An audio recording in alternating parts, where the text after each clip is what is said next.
వాల్మీకి రామాయణం సుందరకాండ 4వ భాగంలో హనుమంతుడు అశోకవనంలో సీత దుస్థితిని చూసి ఎలా చలించిపోయాడు. సీత మనసులో ధైర్యం నింపుతూ రామలక్ష్మణులు వానర యోధులందరూ ఇక్కడకు రావడం త్వరలోనే చూస్తావు. అవసరమైతే రామలక్ష్మణులను నా వీపుపై మోస్తూ సముద్రమును దాటి వస్తాను అని అన్నాడు. హనుమంతుడు సీత వద్ద నుండి బయలుదేరటానికి సిద్ధమయ్యాడు. సీత తన విముక్తి శీఘ్రమే జరిగేలా చూడమని పదే పదే హనుమంతుని వేడుకుంది. ఈ విషయాలన్నీ 4వ భాగంలో చెప్పుకున్నాము. ఈ వీడియోలో హనుమంతుడు అశోకవనమును ధ్వంసం చేసి తోరణ ద్వారం వద్ద నిల్చుని వచ్చిన ఒక్కొక్క రాక్షస యోధులను వారి సైన్యాలను ఎలా మట్టుబెడతాడో తెలుసుకుందాము. వీడియోని సబ్స్క్రైబ్ చేయండి, షేర్ చేయండి, లైక్ చేయండి. హనుమంతుడు రాక్షసుల యథార్థ శక్తి ఎంతటిదో నిర్ధారిస్తే తప్ప నేను వచ్చిన కార్యం పూర్తి కాదు. రావణుని విలాసవనమైన అశోకవనమును ధ్వంసం చేస్తాను.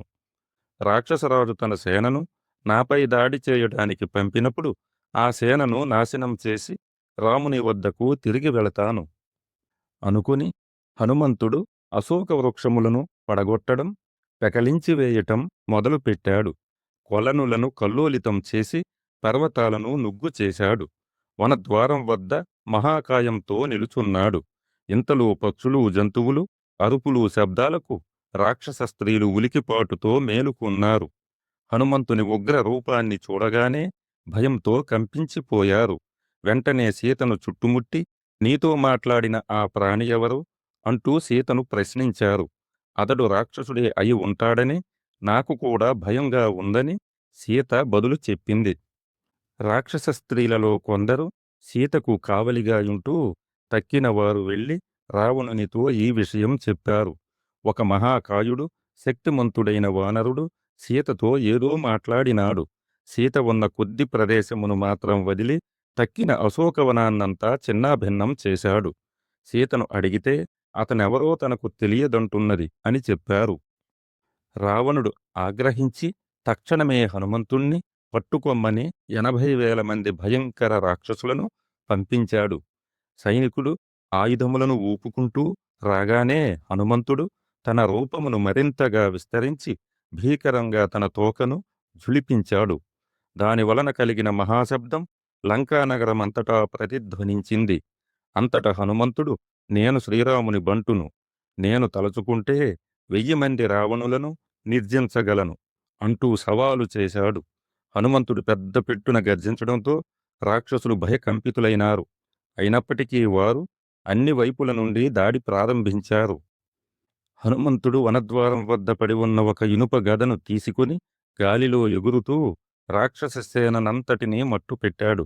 బ్రతికిపోయిన కొద్దిమంది రావణుని వద్దకు పరుగున పోయి జరిగిన మారణకాండను వివరించారు. ఈ వార్తను వింటూనే రావణుని నేత్రములు కోపంతో జ్వలించాయి. అంతట హనుమంతునితో పోరాడవలసినదిగా అత్యంత శక్తిమంతుడైన ప్రహస్తుని కుమారుడైన జంబుమాలి అనేవాడిని రావణుడు ఆజ్ఞాపించాడు. ఈలోగా హనుమంతుడు అశోకవనంలో ఉన్న రాక్షసులను సంరక్షిస్తూ ఉన్న రాక్షసుల యొక్క ఒక పెద్ద దైవ మందిరమును ధ్వంసం చేశాడు. ఒక మహాపర్వతమంత ఎత్తు ఉన్న ఆ మందిరమును అధిరోహించి తన పంజాలతో దానిని ముక్కలు ముక్కలు చేయగా కూలిపోతూ చేసిన శబ్దములు లంకానగరమంతటా ప్రతిధ్వనించాయి. అంతట హనుమంతుడు రామలక్ష్మణులకు జయము జయము, నా పేరు హనుమంతుడు. రాక్షసులు చూస్తుండగానే ఇప్పుడు లంకను సర్వనాశనం చేస్తాను అని అన్నాడు. అంతట గార్ధబములు లాగుతున్న రథంపై ప్రయాణిస్తూ జంబుమాలి రంగప్రవేశం చేశాడు. జంబుమాలి తన వింటి త్రాటిని లాగి వదిలిన శబ్దము ఆకాశాన్నంతటినీ వ్యాపిస్తూ భయంకరమైన ప్రకంపనలతో నిండిపోయినది. కాలయాపన లేకుండా ఒక బాణముతో ముఖమును, మరో 10 బాణములతో అతని బాహువులను కొట్టాడు. దీనితో హనుమంతుడు ఒక పెద్ద బండరాయిని విసరగా జంబుమాలి దానిని ముక్కలు చెక్కలు చేశాడు. హనుమంతుడు ఒక మహావృక్షమును పెకలించి గిరగిరా త్రిప్పగా జంబుమాలి 4 బాణములతో దానిని విరిచివేశాడు. ఆ రాక్షసుడు 5 బాణములతో హనుమంతుని చేతులను, మరో 10 బాణములతో ఒక క్షిపణితోనూ ఒక హనుమంతుని వక్షమును ఛేదించాడు. అంతటా ఆ మహావానర యోధుడైన హనుమంతుడు ఒక ఇనుప గదను చేతబుచ్చుకొని గిరగిర త్రిప్పి జంబుమాలిని వక్షస్థలం మీద కొట్టాడు. ఆ దెబ్బతో జంబుమాలి తల, కాళ్ళు, రథం, గార్ధబములు గుర్తించడానికి వీలు లేకుండా కలగాపులగమైనాయి. జంబుమాలి మరణించగా హనుమంతుడు మరలా ద్వారం వద్దకు వచ్చి ఇంకా తనపై దాడి చేయడానికి ఎవరు వస్తారా అని ఎదురు చూస్తున్నాడు. జంబుమాలి మరణవార్త విన్న రావణుడు క్రుద్ధుడై తన ప్రధాన సచివుని యొక్క 7 పుత్రులను ఒక పెద్ద సైన్యంతో వెళ్లి హనుమంతునిపై దాడి చేయమని ఆదేశించాడు. రాక్షస సైన్యం వెనువెంటనే వెళ్లి హనుమంతునిపై భారీగా శరవర్షం కురిపించగా ఒక క్షణం సేపు హనుమంతుడు కనిపించలేదు. అతడు ఆకాశంలోకి ఎగిరి తప్పించుకున్నాడు. ఆపై బిగ్గరగా గర్జిస్తూ విరుచుకుపడ్డాడు.